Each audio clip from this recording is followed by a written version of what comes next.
بتشوفنا مش بس بتسمعنا من خلال التليفون. انا هشوفك دلوقتي يا صاحبي. يعني بنعرضها، هتتعرض حالا على معانا مكتب وزير الداخليه.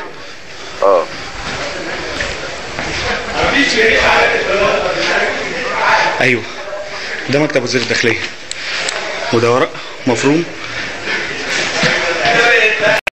ودي تليفونات مكتب وزير الداخليه، وده الفجر اللي كان فيه وزير الداخليه. شوف الورق اللي تحت ده يا شباب، وشوف الوهم اللي جوه يا شباب. دي طرقه جوه مكتب وزير الداخليه، ودي اوضه نوم ملحقه بمكتب وزير الداخليه، برنس حريمي، وادي سرير حبيب بيه العدلي وزير الداخليه، وادي برنس حريمي وبرنس رجالي. يا ترى كان مين اللي لابسه يا حبيب؟ دواليب فاضيه، تليفون، الجاكوزي بقى، الحمام، حمام الهنا، طبعا جيمناستيك جامد جدا.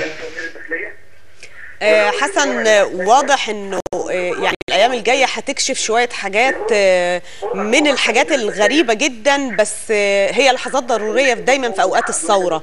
يعني غرفه ملحقه بمكتب، وغرفه نوم كامله، وحمام فاخر كانه يعني فندق 7 نجوم مش 5 نجوم. يا مدام اماني، اتفضل يا هشام.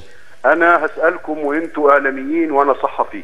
اتفضل. قبل 25 يناير مهما كان خيالكم خصب كان ممكن يتخيل ان في مصر ما نراه الان على شاشه اون تي في؟ مستحيل. هل يمكن ان تتخيل ان وزير الداخليه عامل غرفه في مكتبه لممارسه علاقات خاصه؟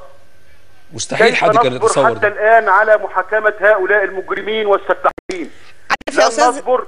أنا شخصيا أدعو إلى محاكمة كل أذناب الفساد. طيب أستاذ هشام، هل تفتكر إن التعجيل كان معانا الدكتور رفعت لقوشة وقال إن ضرورة يعني تحويل ملف حبيب العدلي لمحاكمة عسكرية؟ لا أنا ضد هذا يا مدام أماني. أنا ضد هذا.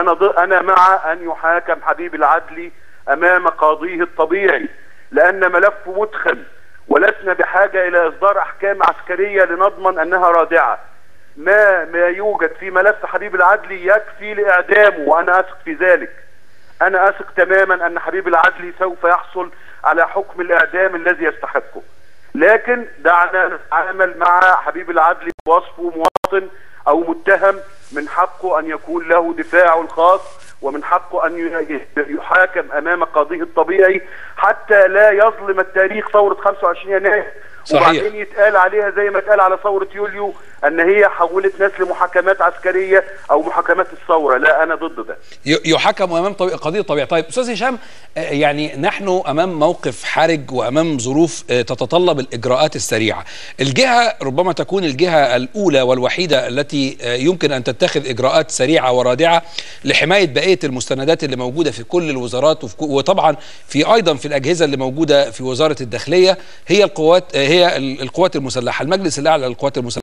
ايه الاجراءات التي يجب ان تتخذ حاليا لحماية هذه المستندات وحماية هذه المقار من ان يتم العبث بها ايضا وتضييع الحقوق والادلة؟